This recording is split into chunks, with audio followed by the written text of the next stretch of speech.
Storytime with Ranger Sara. Hi kids, this is Ranger Sara from Whitewater State Park, and I'm here with my little buddy Jack today. Hi. We wanted to share with you one of the things we like to do on a winter day is to go ice fishing.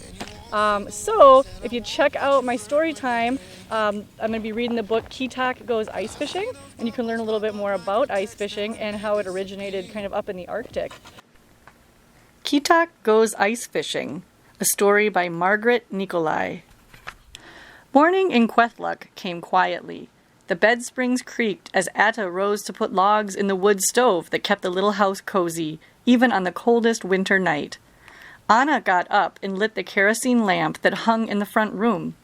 In bed, crowded with his two older brothers, little Kitaq began to stir. Today was a special day. His grandfather, Appa Urlak, was coming to visit, and maybe today he would take Kitaq fishing in the ice. Quietly, Kitaq crawled from beneath the warm blankets. He pulled on his moose-hide slippers and padded into the main room of the house. "Good morning, son," said his mother with a smile. "You are up early today." "Yes, Anna," he said. "Appa Urlak is coming, and maybe I will go fishing in the ice with him." His father chuckled. "Appa will take you fishing when you are big enough to walk all the way there and all the way back. You must be old enough not to cry when your feet are cold and tired." "Oh, I am, Atta," Kitaq said with pride. "I can walk all the way to the store and back with Anna, and I am never tired." "We'll see," said Atta, winking at Anna. "It is much farther to the fishing holes than it is to the store." Kitaq's mother served his father coffee and set a plate of pancakes on the table. Every morning she cooked round, brown pancakes on a hot griddle on top of the wood stove. Kitaq could eat many of his mother's pancakes, each of which he rolled up and dunked into a small bowl of sugar next to his plate. The house was quiet, except for the sounds of father and son eating breakfast and the crackling of the fire in the wood stove. The scent of coffee hung in the air, and the room glowed yellow with the light from the kerosene lamp. As he reached for another pancake, Kitaq heard the crunch-crunch of footsteps outside in the cold, dry snow. Then stomp-stomp on the porch, and a creak as the outer door opened.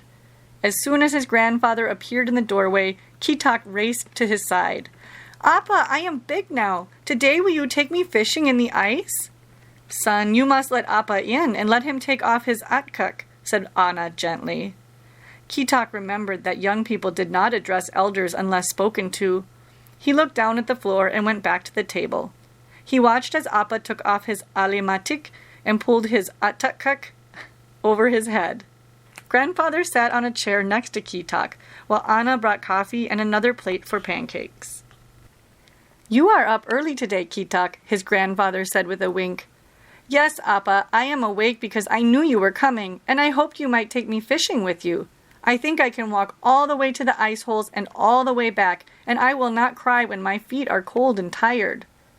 "Well, grandson, let me eat and visit. Then we will talk about fishing."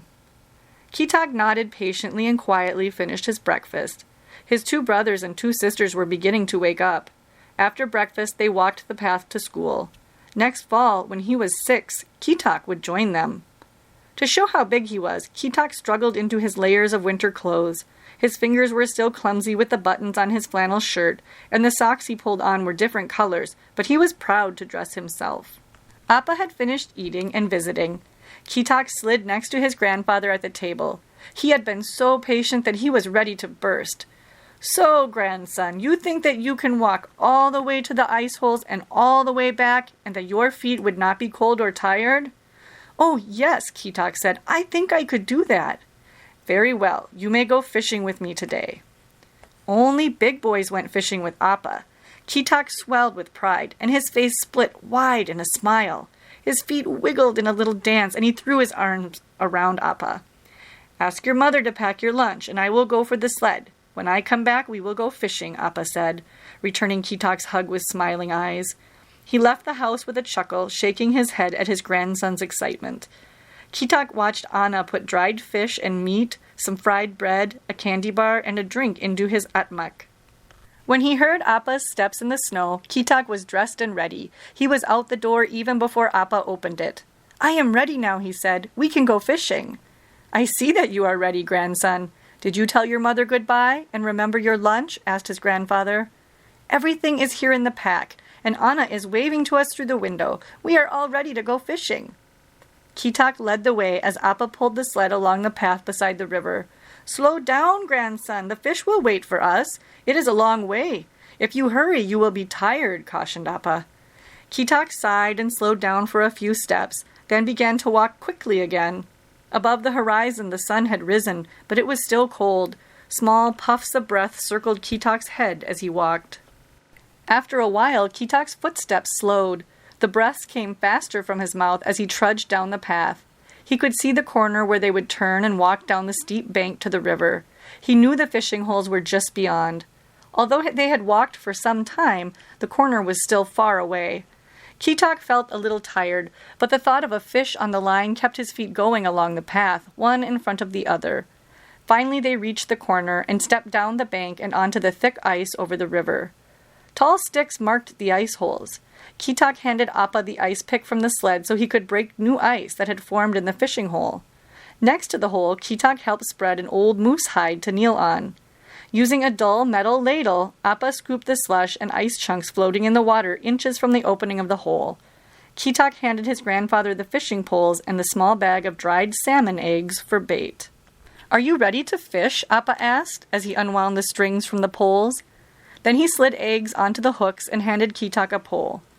As he knelt by the hole, Kitaq gently lowered his hook. He leaned over and peered through the brown water, trying to see the fish swimming in the water below. The ice was 3 feet deep and silty, with a fresh white layer of snow on top. Kitaq chewed his lip as he bobbed the string just so. The string was taut, and he felt the current gently pull the line.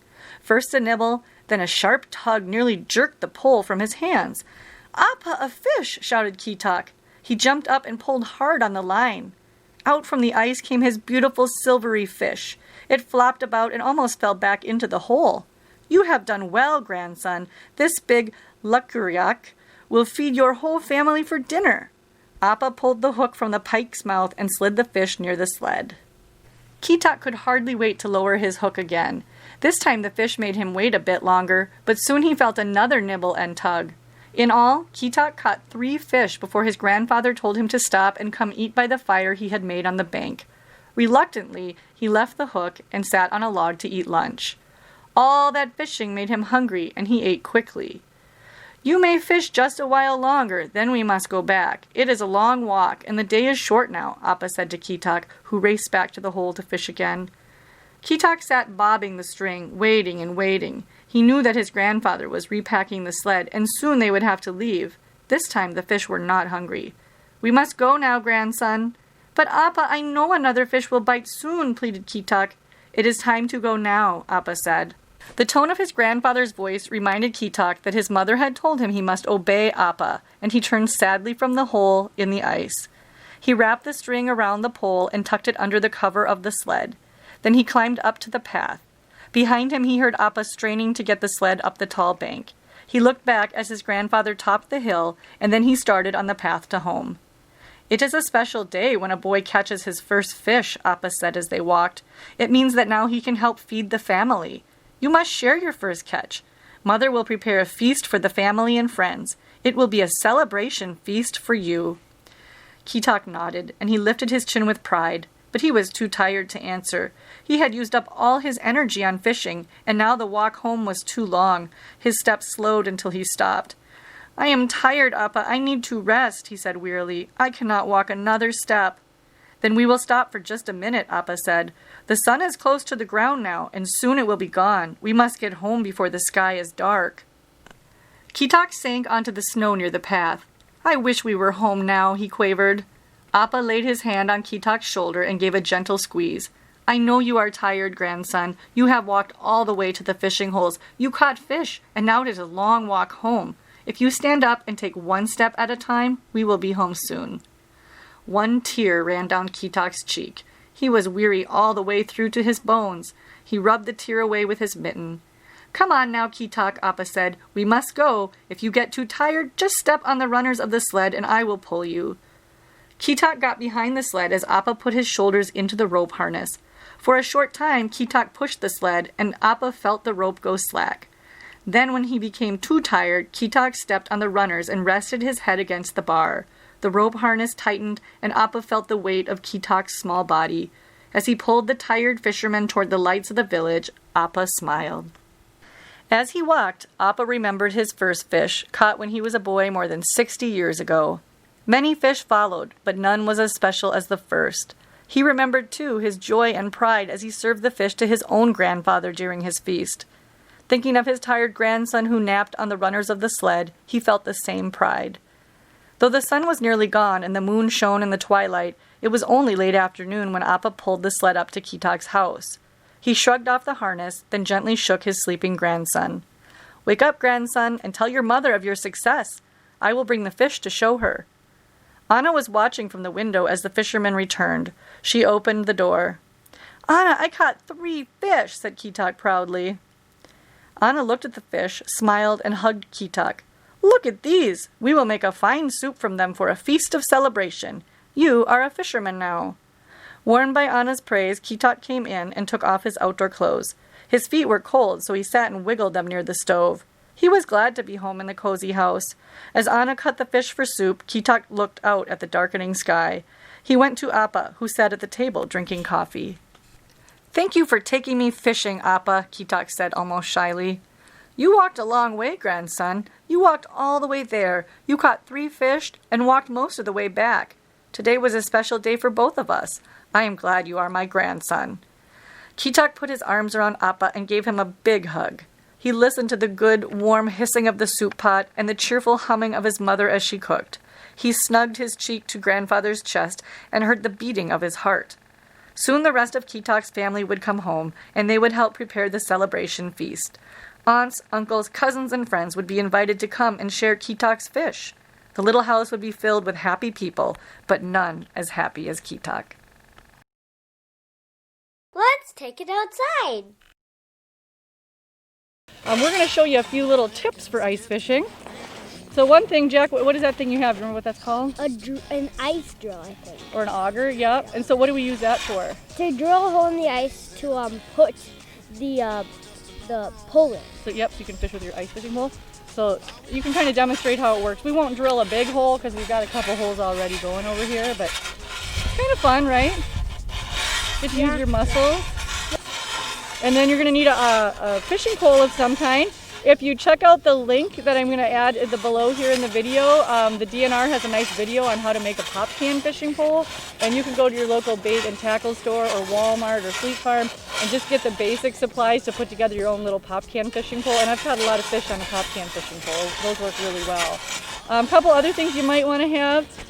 These are, what are these called? Do you remember? Cleats. Cleats. These are ice cleats. And these ones are nice because you just unvelcro the strap, if I got it the right way here. And it slides over the foot of your shoe. I'm going to fall in my behind trying to put these on. And then you velcro it down. But this basically is like a soccer cleat. It helps me grip the ice so I don't slip and fall. Nice job, dude. That's how we use the ice picks. If we ever had to pull ourselves out of a hole in the ice, stab it in, pull. Come on, you can do it. It's hard.